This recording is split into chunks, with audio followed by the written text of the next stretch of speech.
अगर वो अपनी हिसाब की लड़की को लेके आएगा अपने बराबर की, वो उससे वो कंट्रोल नहीं हो पाएगी, लगाएगी 2 और कहेगी अल्लाह हाफ़िज़, घर में रखा हुआ है। और वो बंदी बेचारी मरी में, पहाड़ों में कहानियाँ लिखने वाली, सो लाइक टोटल अपोज़िट हो गई उसकी ना। उसकी माँ ने कहा है कि देखो जब तक तुम दब के रहोगी, जब तक तुम पीछे बैक एक अपना कदम पीछे ले लोगी, तुम्हारा शौहर खुश रहेगा, घर का माहौल अच्छा रहेगा।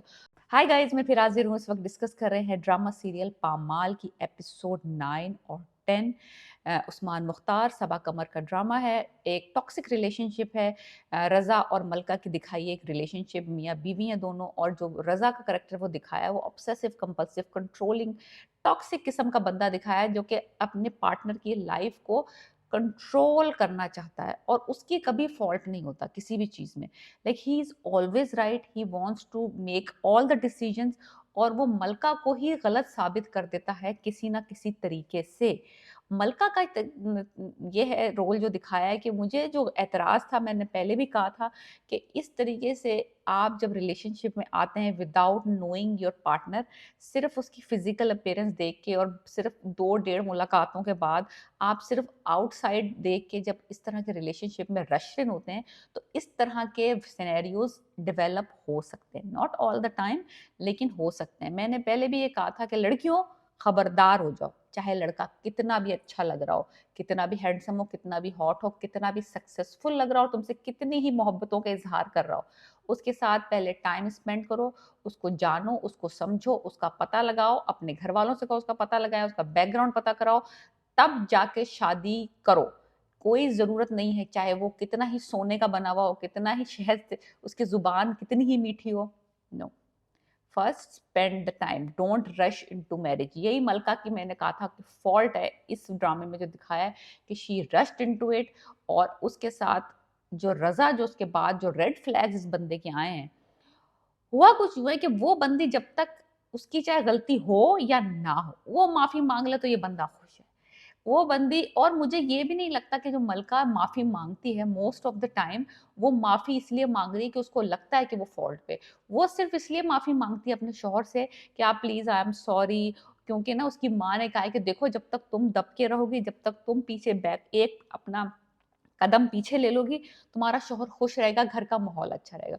तो वो एक्चुअली कन्फ्रंटेशन को अवॉइड करने के लिए कि लड़ाई झगड़ा ना हो, मियाँ का मूड अच्छा रहे, रिलेशनशिप अच्छी रहे, घर का माहौल अच्छा रहे, तो वो बेचारी चाहे उसकी गलती हो या गलती ना हो, चाहे उसका दिल चाह रहा हो या ना चाह रहा हो, वो उससे माफ़ी पहले ही माँग लेती। और वो उल्लू का पट्टा जो है दिखाया है, वो एक्चुअली टेक द सॉरी और अपोलोजाइज़िंग फॉर ग्रांटेड।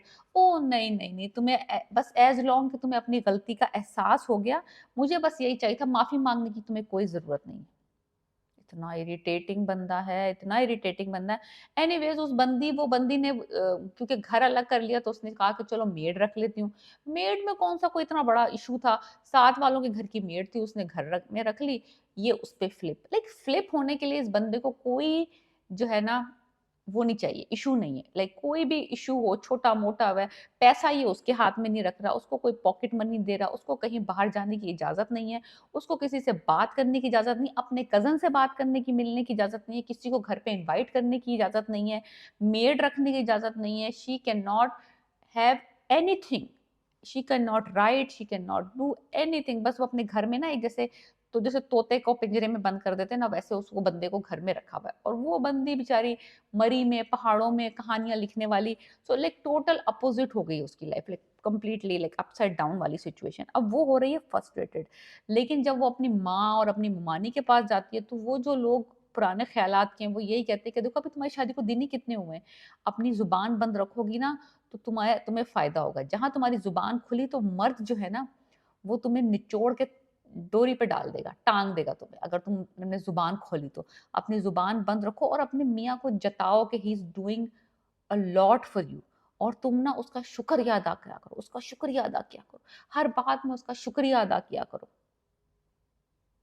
मैं कह रही हूँ ना, जो ये जो नसीहतें और ये जो एडवाइसेज़ हमें इस ड्रामे में सुनने को मिल रही हैं ना, हमने अपनी असल ज़िंदगी में जो सारी शादीशुदा ख़वातीन हैं, जो मुझे सुन रही हैं, उनमें से आप मुझे बताएँ कमेंट में लिख के कितनों ने ये वाली सारे सिनेरियोज़ में कम ये सारी नसीहतें हम लोगों ने सुनी हुई हैं अपनी ज़िंदगी में, और हमने इन सारे सिनेरियोज़ को एट सम लेवल देखा हुआ है किसी के साथ होते हुए या अपने साथ होते हुए। ये ड्रामा जो है ना एक ट्रू रिप्रेजेंटेशन है एक लव मैरिज ये दिखाई थी, लेकिन ये लव मैरिज है नहीं।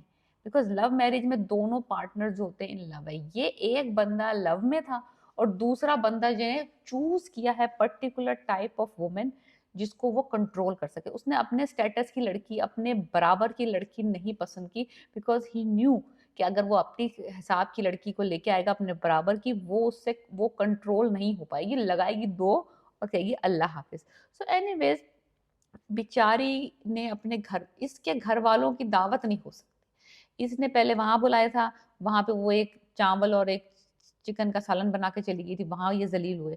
फिर अब इसने अपने घर पे दावत की, इतना बुरा सीन था वो, जब वो अपने घरवालों को दावत पे बुलाती है और ये बंदा अपने किसी दोस्त के साथ फॉर एनी रीज़न कि वो चला जाता है, ना इसके घर में इसके पास पकाने के लिए कुछ है, ना इसके पास पैसे हैं कि ऑनलाइन ऑर्डर कर दे या अपनी नौकरानी को भेज के चीज़ें मँगवा ले।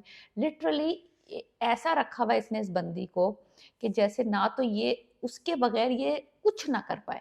लाइक एक ब्रेड भी नहीं खरीद सके। लाइक लिटरली इसके पास इतना पैसा भी नहीं है और इतनी ये हेल्पलेस फ़ील कर रही थी बिकॉज़ ये उसका इंतज़ार कर रही थी कि वो आएगा तो ग्रोसरी लेके आएगा तो ये पकाएगी तो उसके घर वाले आ गए। घर वाले अपने साथ जो चीज़ लाए होंगे चाट-वाट, दही बड़े, बड़े-बड़े, वही बेचारों ने खोल के खा ली और ये चली गई। इतनी बेचारी शर्मिंदा हुई, इतनी ऑफ़ कोर्स शर्मिंदा होगा बंदा लिटरल और वो बंदा घर आया रात को और उसको कोई भी नदामत नहीं है, कोई भी नहीं है और उसपे इतना इसने ये बंदी लड़ी, अच्छा खासा लड़ी। मुझे लगा कि मलका ने ना फर्स्ट टाइम हिम्मत करके निकाल दिया सारा भड़ास। बोली ये कि तुमने मुझे कैद किया हुआ है, तुमने मुझे घर में रखा हुआ है, मेरी ज़िंदगी बर्बाद हो गई है, मुझे ये बोली। अब मुझे डर ये था कि अगर ये बोल रही है ना सारा, थोड़ी देर के बाद ये ना हो कि फिर इसको ख़्याल आ जाए, फिर इसको हुक उठ जाए कि मैंने कुछ ज़्यादा बोल दिया और जाके माफ़ी माँगना शुरू कर दे। मैंने कहा फिर तो सारा ज़ाया हो जाएगा।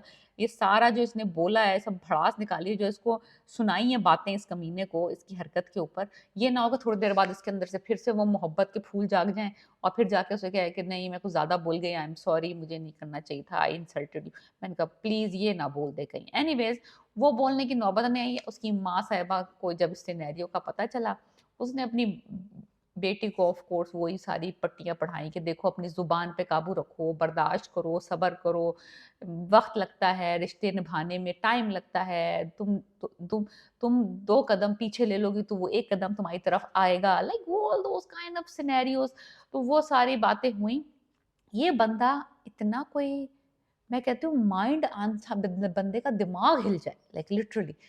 एक रात पहले इसने वो सारी लड़ाई हुई और इसने उसके घर वालों के लिए जो ग्रोसरी वाला सारा सिनेरियो हुआ अगले दिन इसने उसको बगैर बताए घर वालों को इनवाइट कर लिया। इस तरह के जो लोग होते हैं ना जो बीवी को तो दबा के रखते हैं, बीवी को टॉर्चर करते हैं, बीवी को मेंटली सिक करके रखते हैं, कैद में रखते हैं और जो बीवी के घर वाले होते हैं उनको इतना प्यार, इतनी मोहब्बत, उनको इतना फिर वो कहेंगे ओए हमारा दामाद तो सोने का है, हमारी बीवी हमारी बेटी में ही कुछ खराब है, इसी की ज़ुबान लंबी है, इसी यही बकवास करती होगी जो ये आगे से रिएक्ट करता होगा, आदमी ने तो करना है, आदमी कब तक सुनेगा ये हमारी वाली है, इसी की ज़ुबान कैंची की तरह चलती है, हमें तो पता है, हमारे साथ तो रही है, इसके अंदर ही नहीं है बर्दाश्त, ये बोलेगी तो आगे से आदमी कब तक सुनेगा, आदमी तो सुनाएगा।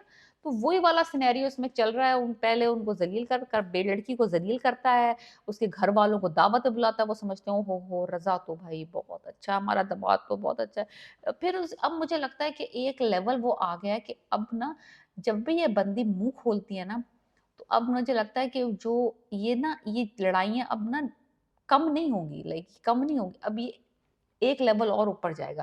बिकॉज़ ना कभी भी लड़ाई एक ही लेवल पे नहीं होती कि आप एक ही टोन में एक ही चीज़ पे लड़ते रहते हैं। ये एस्केलेट होती है, ऊपर जाती है ये बात ना। अब मुझे लगता है कि ये वर्बल अब्यूज़ और ये कंट्रोलिंग जो है ना अब इसके दिमाग से लड़ेगी। ये रेज़िस्ट करेगी, ये फाइट बैक करेगी, बोलेगी और वो होगा इसके साथ फिज़िकल। अब होगा फिज़िकल अब्यूज़ शुरू। पहले इसने कंट्रोल किया, इसकी चीज़ों को कंट्रोल किया, इसके माइंड को कंट्रोल किया। अब जो है ना, अब सेकंड, थर्ड स्टेज जो है वो आएगी फिजिकल अब्यूज़ की। तो ये बहुत ही डेफ़िनेटली अ वेरी एक जो है ना माइंड बॉगलिंग किस्म का ड्रामा है और बहुत ही रियलिस्टिक तरीके से ये स्टोरीज़ हैं, ये डे टू डे स्टोरीज़ हैं। बहुत सारे हम लोग इस तरह की सिचुएशंस को देख चुके हैं, एक्सपीरियंस कर चुके हैं और ये बहुत कॉमन है। जो सारी चीज़ें इस ड्रामे में दिखाई जा रही है ना, it's literally we have seen it in the reality. आप मुझे ये कि आप जितनी भी ख़वातीन मुझे देख रही हैं, आप मुझे देख के बताएँ ज़रा लिख के कि आपको क्या लगा था जब आपने एपिसोड देखी थी? आपको फ़ील हुआ था ना कि आपने ये कहीं न कहीं एक्सपीरियंस किया हुआ है ये फ्रस्ट्रेशन।